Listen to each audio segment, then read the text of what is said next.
All right, let's dive right into the world of the Witchers and tackle this question that's surrounded by a bit of mystery. Who created these monster slayers and why? We've got a whole stack of Witcher books to go through, some historical snippets, even some like whispered tales to try to unravel all of this. So let's get to it. It's fascinating how intertwined the origins of the Witchers are. With this cataclysmic event, it's called the conjunction of the spheres. Imagine different dimensions crashing together, unleashing all sorts of these nightmarish creatures into the human world. And this event is described in the books. It really sets the stage for why Witchers were even needed. Right, you don't exactly call pest control for a basilisk, but to create a whole new breed of human just to fight monsters, it seems a little extreme. It is extreme, and the process itself is every bit as brutal as you imagine. The source material describes it as the trial of the grasses. It's this gauntlet of alchemical concoctions and magical mutations that only a fraction of children even survive. It makes you wonder if the creators even viewed them as human anymore after that. Like a chilling thought for sure. Sounds more like some lab experiment gone wrong No. than a heroic origin story. Right. And the question of who orchestrated all of this points us right to mages. Their fingerprints are all over the creation of the Witchers, but the motives are a little unclear. Were they truly altruistic? Or were there some hidden agendas at play? We see sorceresses like Philippa Eilhart and Francesca Findabair discussing the control and the future of magic in these book excerpts. It makes you wonder if they saw Witchers as just a tool in some grand scheme. Okay, so we've got powerful mages messing with forces they might not fully understand. What could possibly go wrong? Let's bring it back to the Witchers themselves for a second. We know that there were different schools, Wolf, Cat, Griffin, and more. Each had its own reputation and style. So is this just a regional variation, or was there something more deliberate going on? It's a great question. Sources kind of suggest that each school developed their own techniques based on whatever monsters were most prevalent in their regions, almost like an evolutionary thing, like an adaptation. But it hints at something even deeper than that. You see Gerald in Season of Storms, displaying this incredible swordsmanship even when he's disarmed. Could it be that Witcher training wasn't just about slaying monsters, but about molding them into weapons adaptable for any situation? Wow, that adds a whole new layer to their purpose, right? They weren't just pest control. They were potentially tools for war or political maneuvering. Exactly. And that begs the question, were the different schools intentionally shaped for these very different roles? Were they meant to be protectors, weapons, or maybe even both, depending on who was wielding them? And if that's the case, then who gets to decide? The Witchers themselves? Or the mages who created them? That's where things get really interesting. Remember, the sources describe witchers as being sterile, their emotions dulled. Was this a deliberate measure to control them, to make them less likely to question orders or rebel? That's a terrifying thought, but it would make sense from a control perspective. You would want your super soldier to be obedient, right? Not prone to moral dilemmas. Precisely. And this feeds into the idea of the Witchers as pawns in a larger game. We know their numbers eventually dwindled. And it wasn't just from, the dangers of the job. Sources mention pogroms and widespread fear of Witchers. Were they deliberately marginalized once their usefulness ran out? Or when they became too difficult to control? That's a dark possibility. But it wouldn't be the first time those in power disposed of tools they no longer needed. It really makes you wonder if the Witcher's tragic fate was almost built into their very creation. Yeah, and that's where I think the real mystery lies. Were the mages acting for the greater good? Or were they playing a dangerous game with forces they didn't fully understand? The sources kind of leave us with more questions than answers, but maybe as we dig deeper, we'll uncover the truth behind the Witcher's rise and fall. What stands out to you so far about their origins? What piques your curiosity the most? For me, it's the moral ambiguity of it all. We've got these children subjected to this brutal process, transformed into weapons, and then discarded when they're no longer needed. Makes you question who the real monsters are at this story. But there's also this glimmer of hope.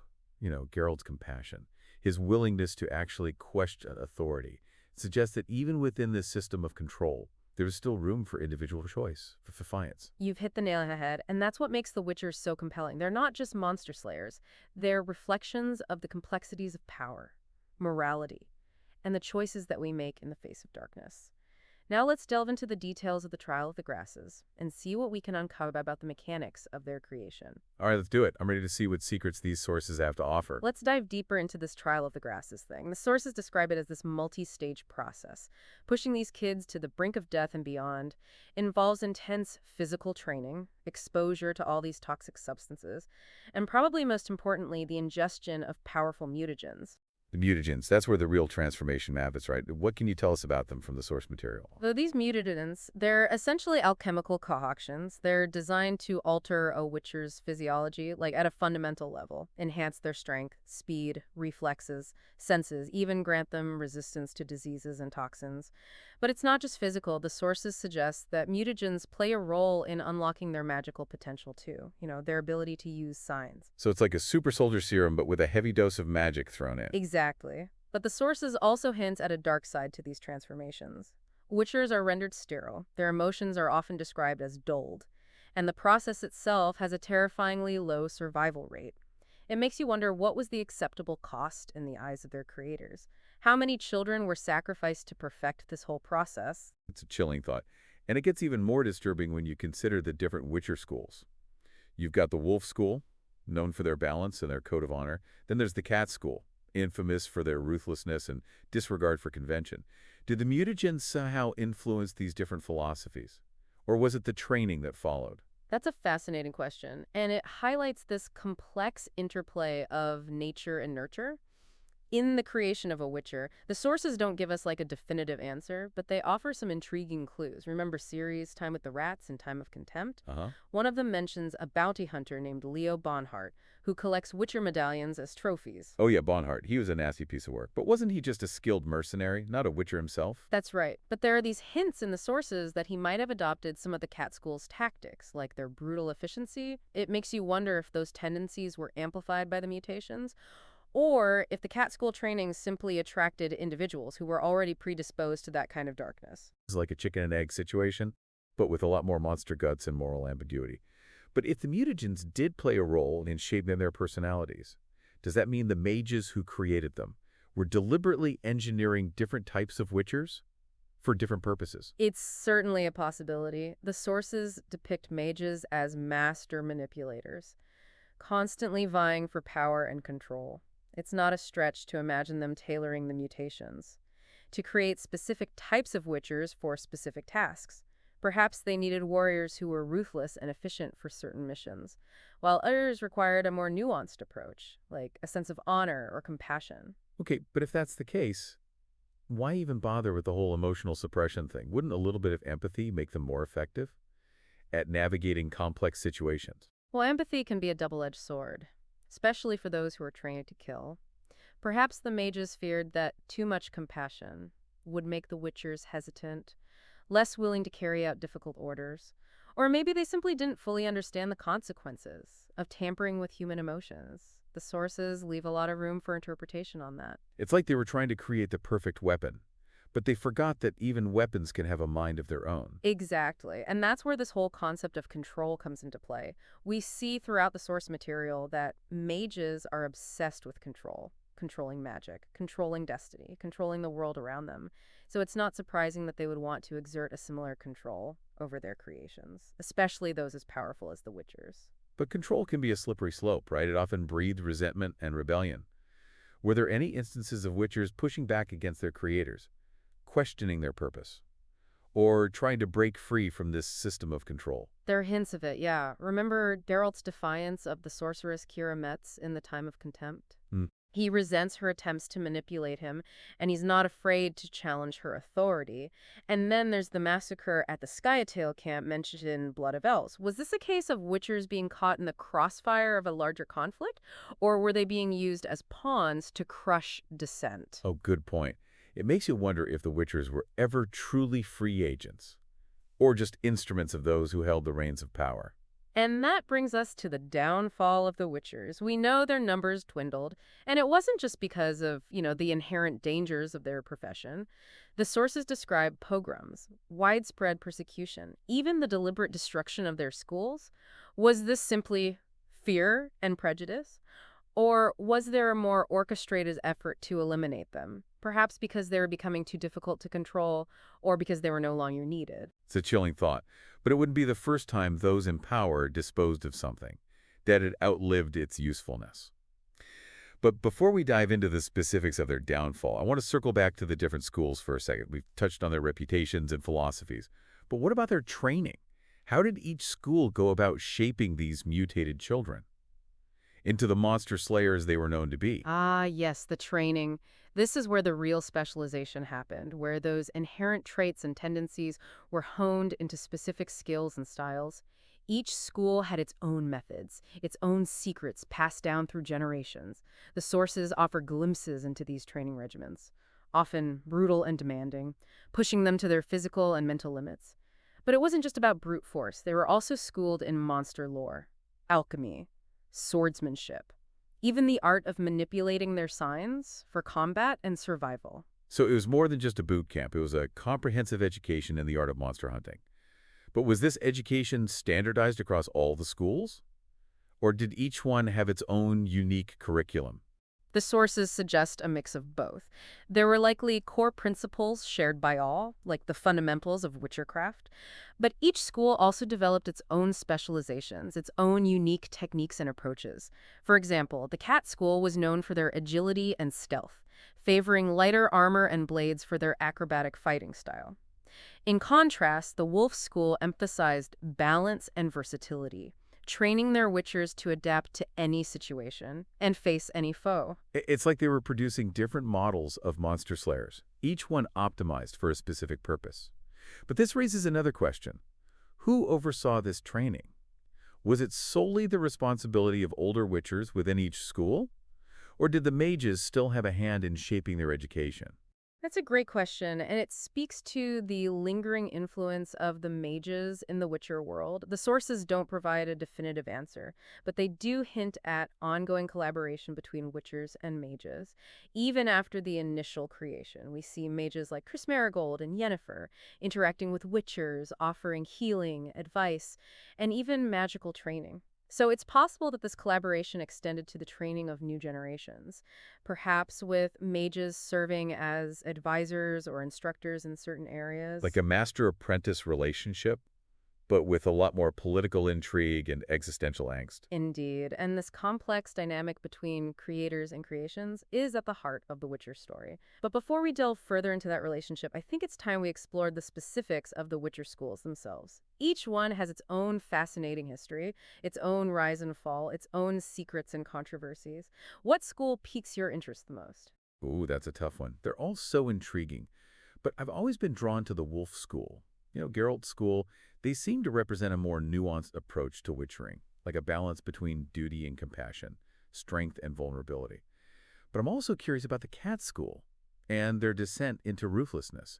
Was it a deliberate choice, a consequence of their training, or something else entirely? Excellent choices. Both the Wolf and Cat schools offer fascinating insights into the Witcher world. Let's start with the Wolf School, shall we? They were based at Career Morhem, this remote fortress nestled in the mountains, and their training was legendary for its rigor and intensity. The sources describe these grueling physical challenges, dangerous sparring sessions, and even exposure to harsh elements to build resilience and fortitude. Sounds intense. But what about the philosophical side of things? What set the wolf school apart from the others in terms of their values and their approach to witchering? Their motto, evil is evil, lesser, greater, middling, makes no difference, speaks volumes about their commitment to neutrality and objectivity. They weren't crusaders for justice or moral arbiters, they were professionals, tasked with eliminating threats, regardless of personal feelings or biases. So they were more like monster exterminators than knights in shiny armor. In a way, yes, but there was also this underlying code of honor, a sense of responsibility that went beyond simply fulfilling contracts. We see this reflected in Geralt's actions throughout the books. He often goes above and beyond the call of duty, protecting the innocent, standing up to injustice, and even challenging those in power. That's what makes Geralt such a compelling character. He's a witcher, a mutant created to kill.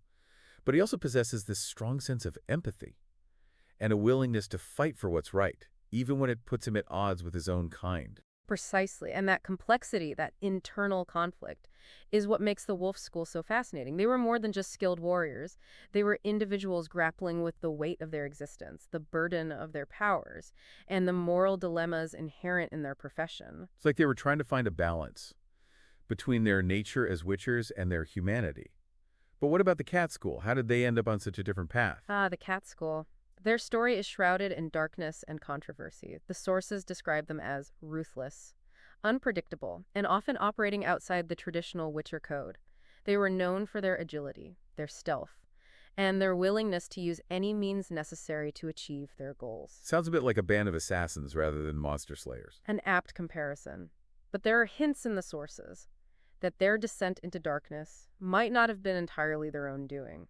Remember the story in The Witcher 3, Wild Hunt, about the massacre at the Catskills fortress? Uh-huh. It suggested that they were betrayed by someone they trusted, someone who manipulated them into a path of violence and destruction.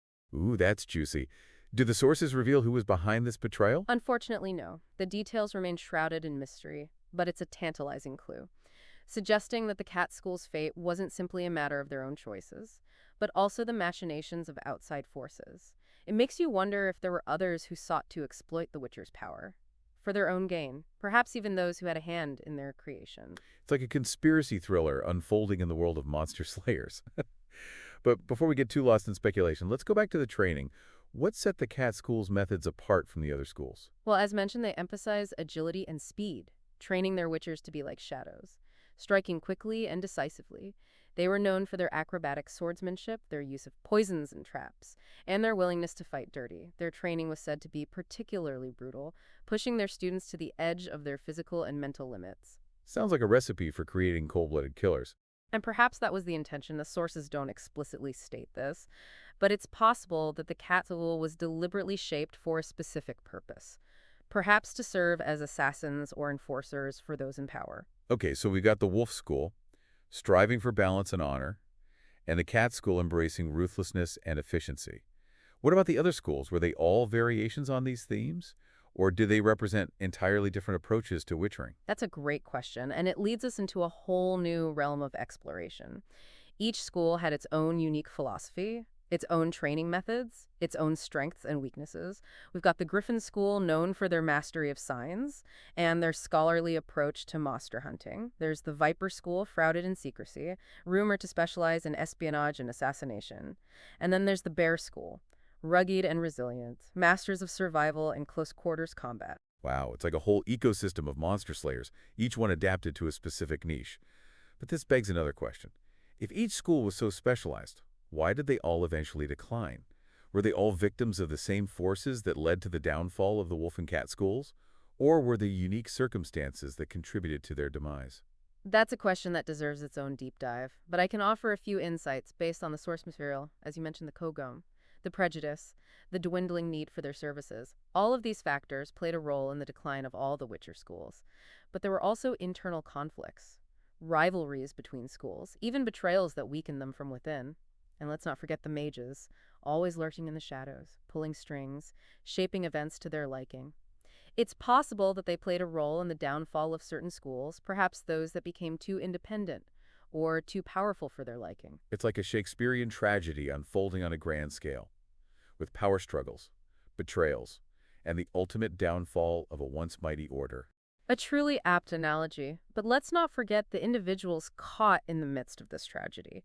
The Witchers themselves, they were more than just pawns in a game. They were complex characters with their own dreams, desires, and struggles. And as we delve deeper into their stories, we'll uncover not only the secrets of their creation, but also the enduring power of their humanity, their resilience, and their capacity for both great good and great darkness. I can't wait to unravel those stories. But before we get lost in the details, I want to circle back to something you mentioned earlier. The role of the mages in the Witcher's downfall. We know they had a hand in their creation. But what about their destruction? Were they actively involved? Or were they simply indifferent observers to the Witcher's fate? So let's talk about those factors that contributed to The Witcher's decline. It wasn't just one thing, it was this combination of elements that created like a perfect storm. A recipe for disaster, basically. What were some of the key ingredients in this downfall?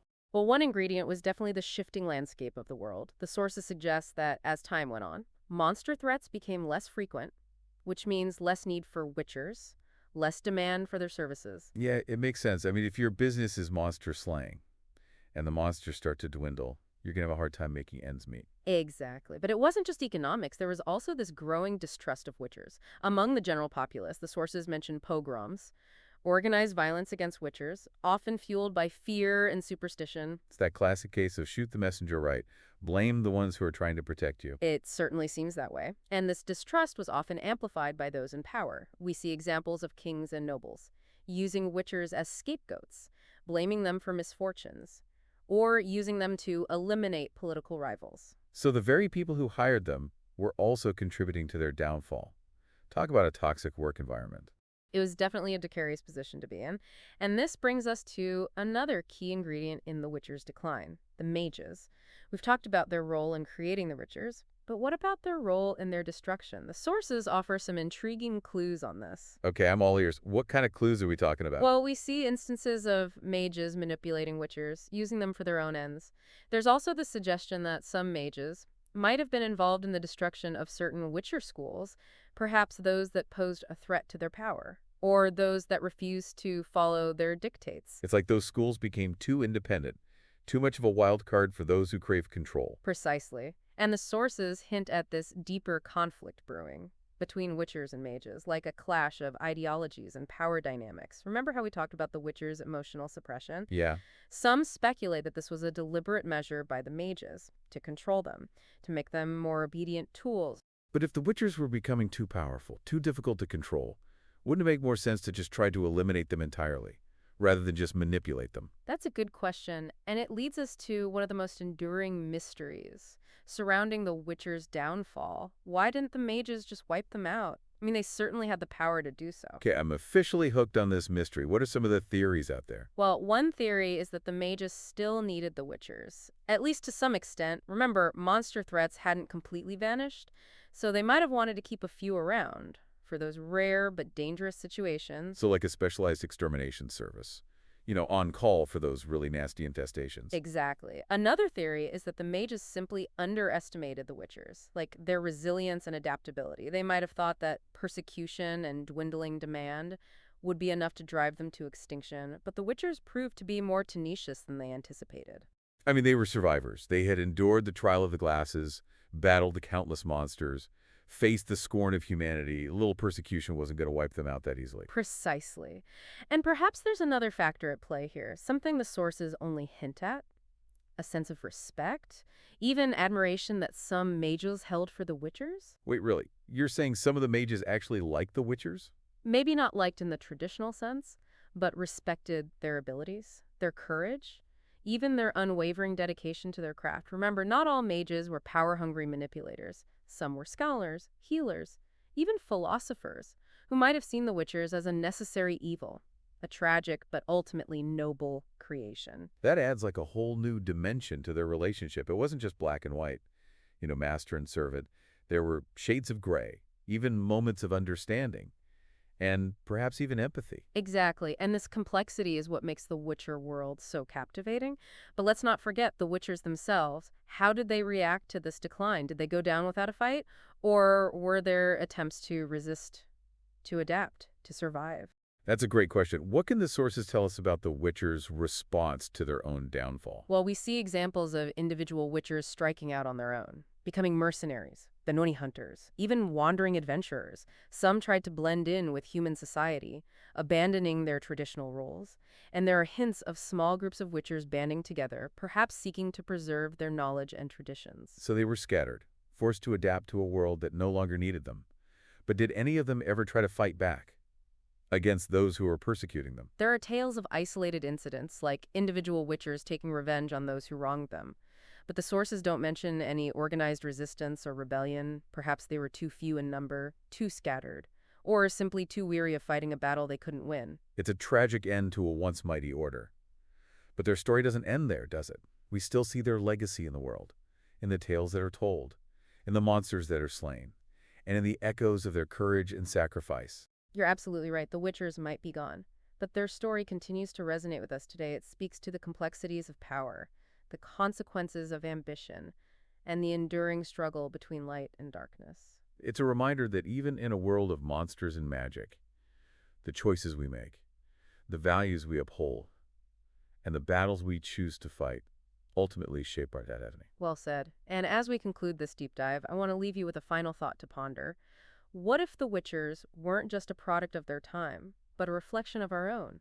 What if their struggles with morality, identity, and purpose are echoes of our own internal conflicts? Ooh, that's a thought-provoking question. It makes you wonder if the Witchers are more than just characters in a story, but symbols of our own humanity, our own capacity for both greatness and darkness. Exactly. And perhaps that's why their story continues to fascinate us, to challenge us, and to remind us that even in the face of overwhelming odds, the choices we make matter. And the fight for what's right is never truly over. Thanks for joining us on this incredible deep dive into the world of the Witchers. We'll be back soon with another fascinating exploration of your sources. Until then, keep those silver swords sharp and those minds open.